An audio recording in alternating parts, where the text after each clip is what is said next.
Hi everyone, thank you so much for coming today and for coming to this presentation. And today we're going to be talking about technology use, specifically technological adaptations and accommodations that you can use after having stroke. And throughout this presentation, we're just going to be talking about different kinds of adaptations for different activities. And we're also going to be having a Q&A after the presentation in case anybody has any extra questions that they would like to get answered. The first thing we want to talk about is just the different types of technology that are kind of available just in general. So there are many different kinds of technology, and those things include adaptive equipment, mobile applications, websites and the internet, television, video conferencing platforms, transportation. Those are just a few, and there are many others that we could also use in our daily lives for different activities. So today we'll be focusing on assistive technology. So what is assistive technology? It is technology that is used to help maintain or improve someone's functioning and independence to help facilitate participation and to enhance your overall well-being. The second question we want to ask is, how can it help me? Technology can help us do the things that we want to do or have an obligation to do, such as cooking, driving, interacting with people, working, schoolwork, or even things like walking, using our arms and legs, or talking. So technology really does have a lot of different uses, and it can be very helpful for many people.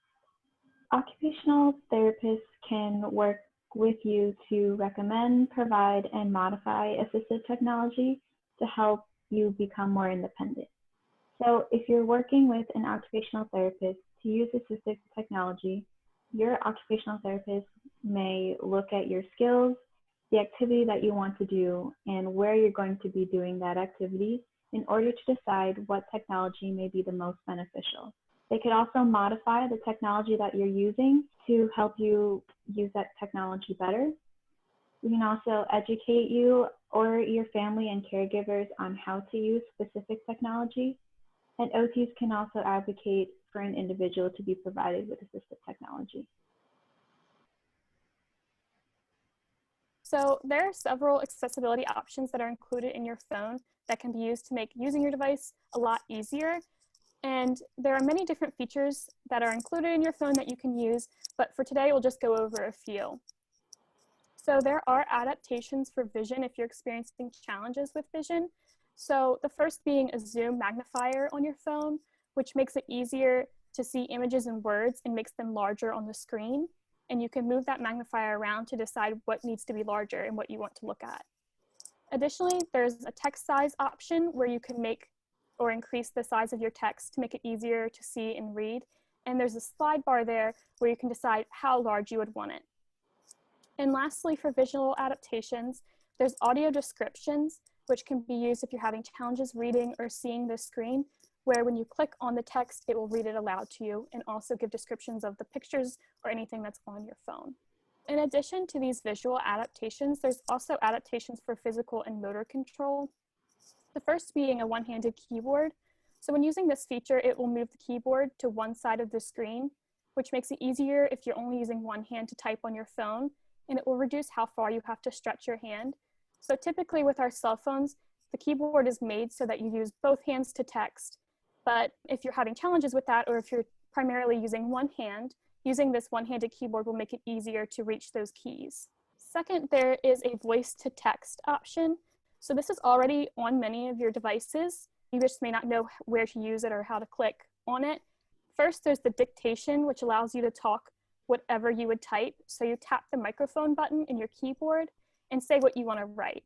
And then the phone will convert your words, numbers, and characters into a text. It also can be used for text messaging, emailing, writing notes, or even writing web addresses, and you don't have to type at all. You can also hit the audio button on the right side of your message bubble where you can say a message and send it as a voice file rather than as a text. There are also touch accommodations and assistive touch on the iPhone. With touch accommodations, you can adjust how the screen responds to your touch. So you can control how long you would have to touch a button before it actually recognizes it and responds. And then if you are typically touching the screen a lot and you don't want it to respond or be very sensitive, you can change how sensitive you want that screen to be. So you can put your finger down anywhere on the screen and move items that you want without mistakenly performing an action. There's also the ability to use switch control of an iPhone. So switch control is a powerful accessibility technology for anyone with extensive physical motor limitations. So the switch control allows you to navigate sequentially through an on-screen items and perform specific actions using a variety of Bluetooth-enabled switch hardware. And that's something that you could talk to a therapist, occupational therapist about, and work with the switch control and how to use that. All of these features can be controlled through the settings on your phone. The exact steps will be dependent upon the type of device you have. And there are links included in the handout after this presentation that can give you step-by-step instructions. And you can also contact Apple directly or your phone carrier to get more information on accessibility of the devices and how they work. Additionally, there are accessibility options on the computer if that's your main way of using technology rather than a smartphone. Adaptations for vision. There are things that are already offered in part of your computer that you can change in your settings, and they're not things that you would have to buy.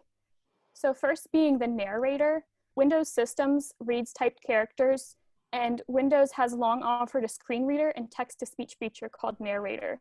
This tool can help read web pages, text documents, and other files aloud, as well as speak every action that you take in Windows.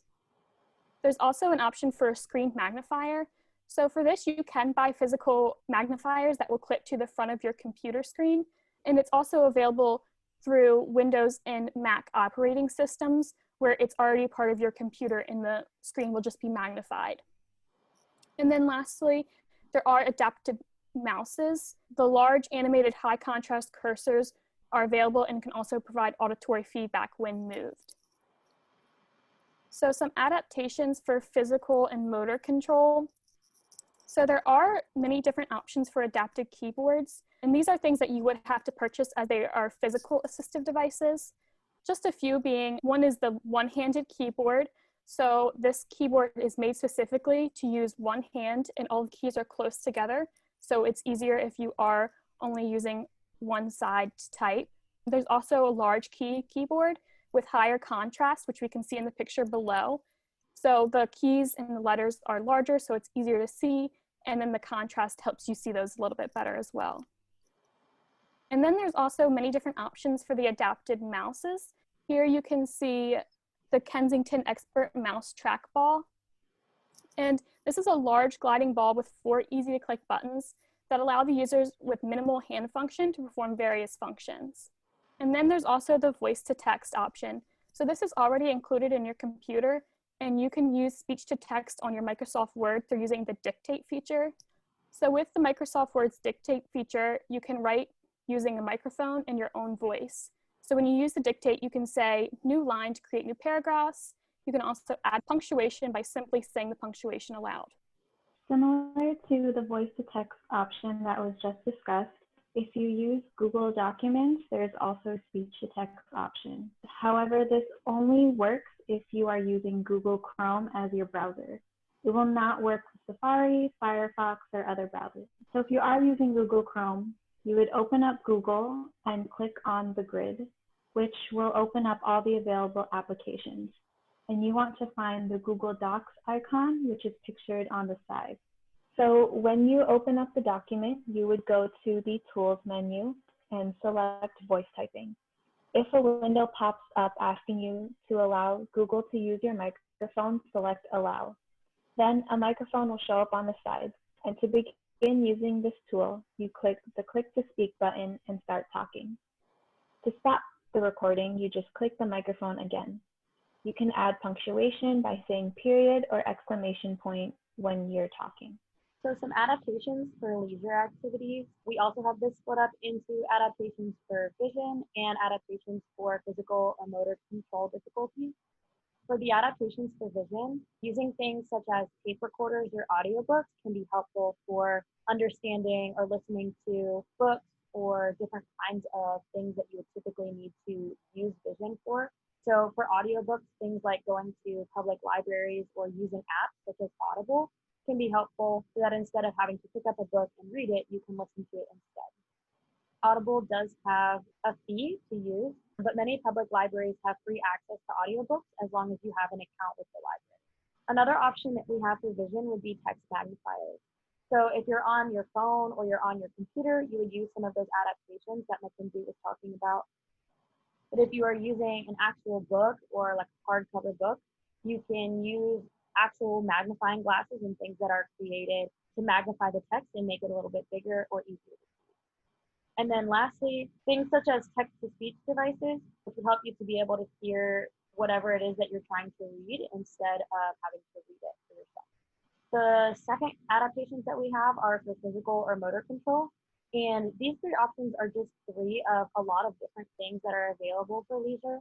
So if you were trying to watch TV, you could use voice control on TV remotes. Many TV remotes actually already have this built in, but if you look at the photo below, the top button has a little picture of a microphone on it. And when you press that button, you can speak into the remote and then the TV will do what you ask. This is super helpful when you're trying to search for different shows or change the input on your TV, which requires you to press a lot of buttons in a very specific order. The other two things that we have listed here are specifically for playing games, specifically with cards. These include electronic card shufflers or card holders and racks. An electronic card shuffler, basically you split your deck in half, and then you're able to put one half in each side, and it will shuffle your cards for you, which takes out the need for you to use your hands to be able to make that happen. And then the card holders and racks basically make it easier for you to be able to hold a hand of cards so that you're not trying to use all of that strength and all of that endurance. It'll just hold it for you and you can still be able to see everything and participate. In addition to Audible, which we just mentioned, the Baltimore County Library System actually does have free ebooks, audiobooks, e-magazines, and movies available for you to download if you have an account. You just need to download one of the apps that are pictured here on the slide. And if you go to the website that's linked on the slide here, you would click on the cloud that would provide the steps on how to download these apps to your devices, which would then make these ebooks, audiobooks, magazines, and movies available to you for free. So another option that we have is specifically for transportation. This can be either yourself driving or just finding transportation in order to get somewhere. So if you were the one driving, things such as seatbelt grabbers, foot pedals, steering aids, and hand controls can all be helpful. So a seatbelt grabber is basically something that you add to the seatbelt, which allows you to be able to hold on to it or grasp it a little bit easier. Foot pedals basically allow you to drive with your left foot. So if, for example, you've had a stroke, which affects the right side of your body, and you're no longer able to use your right side as efficiently, you can still have the different pedals in the car, which allow you to drive with your left foot instead of your right, and you'd still be able to get places. Steering aids are basically things that you can attach to your steering wheel in order to help you drive more easily or steer more easily. You can see a picture of this on the right, where there's a little knob that's attached to the steering wheel that you can grab with your hands, which makes it a little bit easier to steer. There are also other steering aids that are not pictured that you can also add to your steering wheel. Lastly, hand controls are things that basically allow you to control the pedals or control other parts of your car with your hands. So if for some reason you don't have the ability to use your legs to drive anymore, you can use hand controls instead.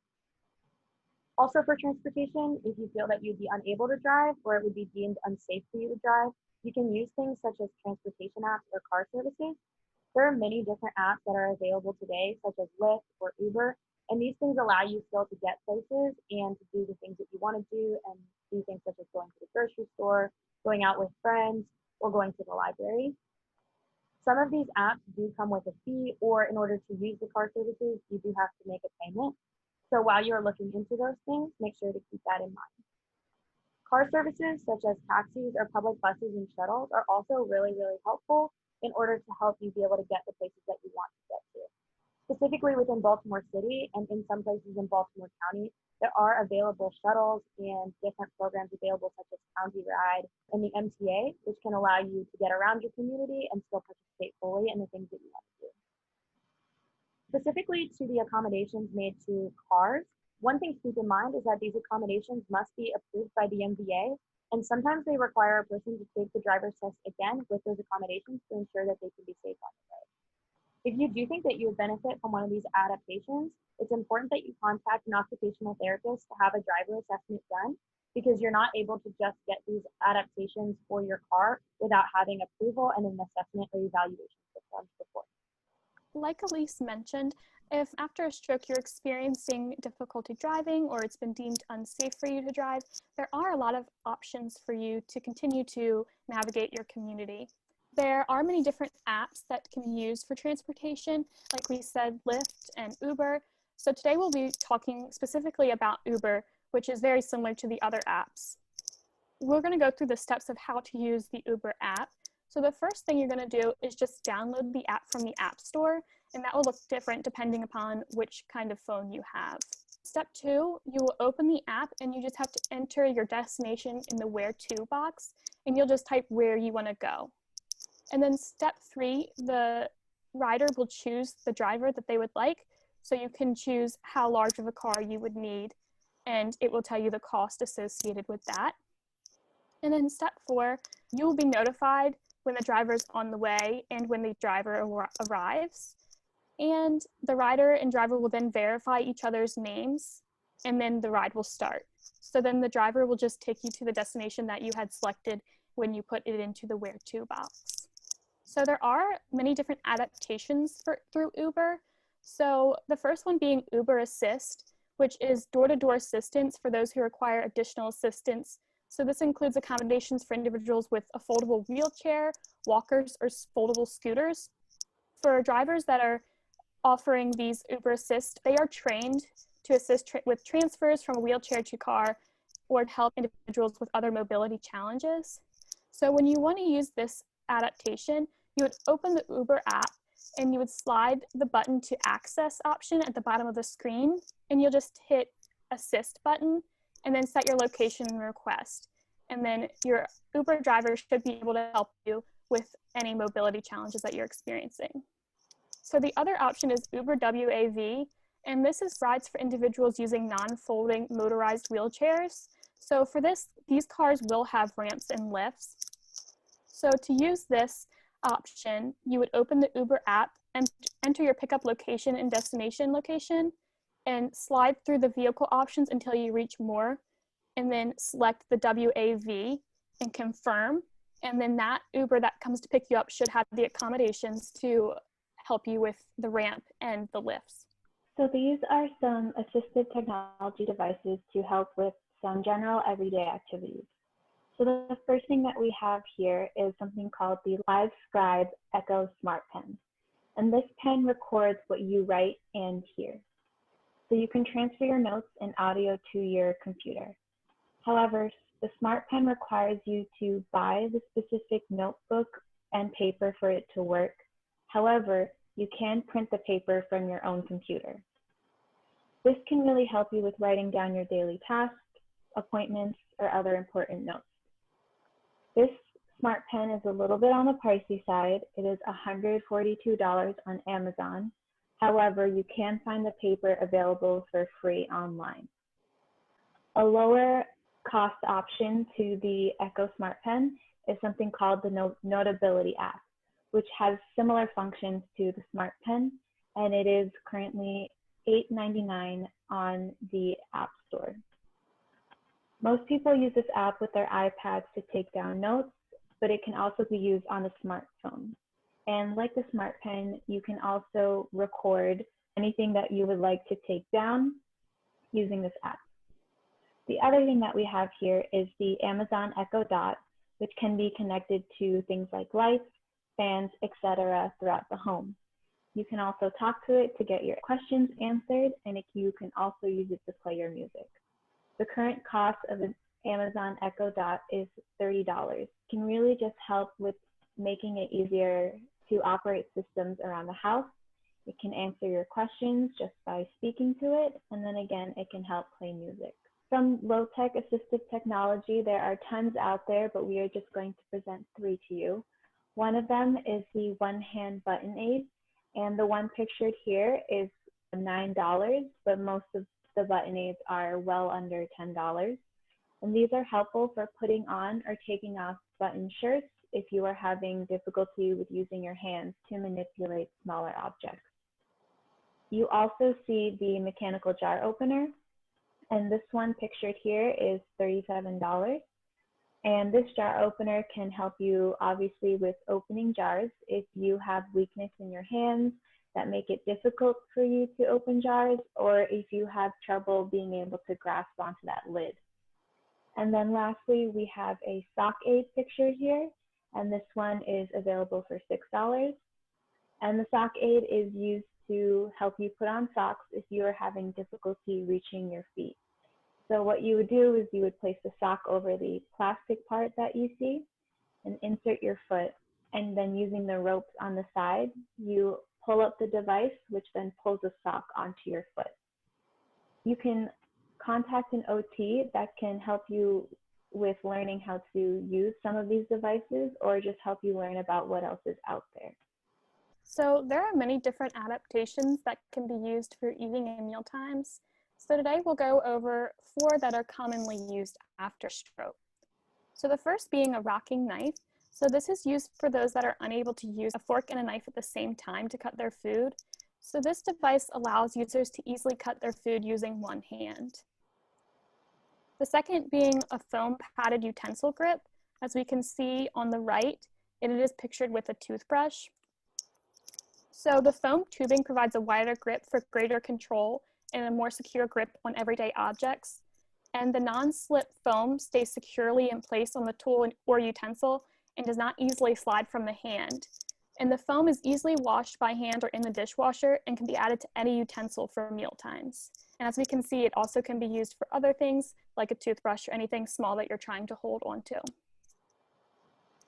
Third, we have the universal cuff.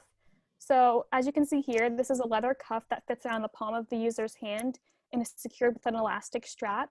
The assistive device is designed to provide users with limited grip strength and dexterity for more control with utensils and writing tools. So just like with the foam padded utensil grip, this can be used with a variety of different utensils and a variety of different objects that you're trying to hold on to, and is a good option if you have limited ability to hold on to a utensil and have that sustained grip. So lastly, we have the angled utensils.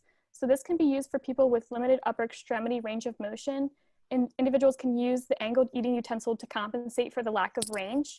And the angled utensils are especially useful for people with limited supination and just helps you get that food to your mouth a little bit easier. Another cool option for cooking that is available is something called the Change for Life Smart Recipes app. And so what it does is provides easy to follow healthy recipes for you to try out. So first, what you would need to do is download the application to your device, or you can actually Google Change for Life Smart Recipes and go onto their website.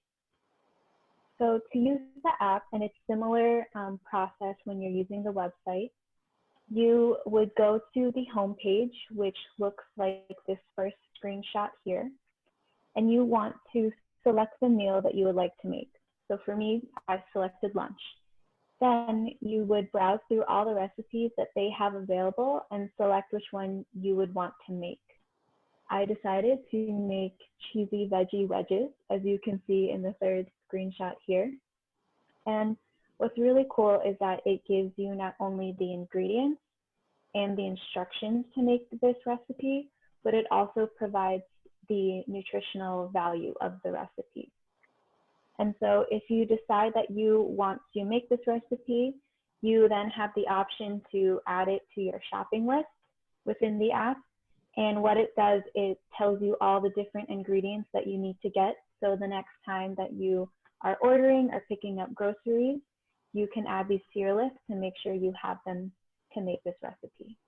The last subject that we're going to talk about is the things that are available for social interaction. So because of the COVID-19 pandemic, social interaction is something that has gotten much more difficult for people to do, especially in person.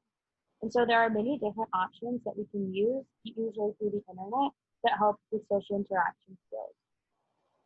Things such as mobile applications. There are things such as Facebook, Instagram, Twitter, Marco Polo, Snapchat, FaceTime, Skype, Zoom, Google Hangouts, and interactive video games that can help us to be able to interact with people online and still keep in touch.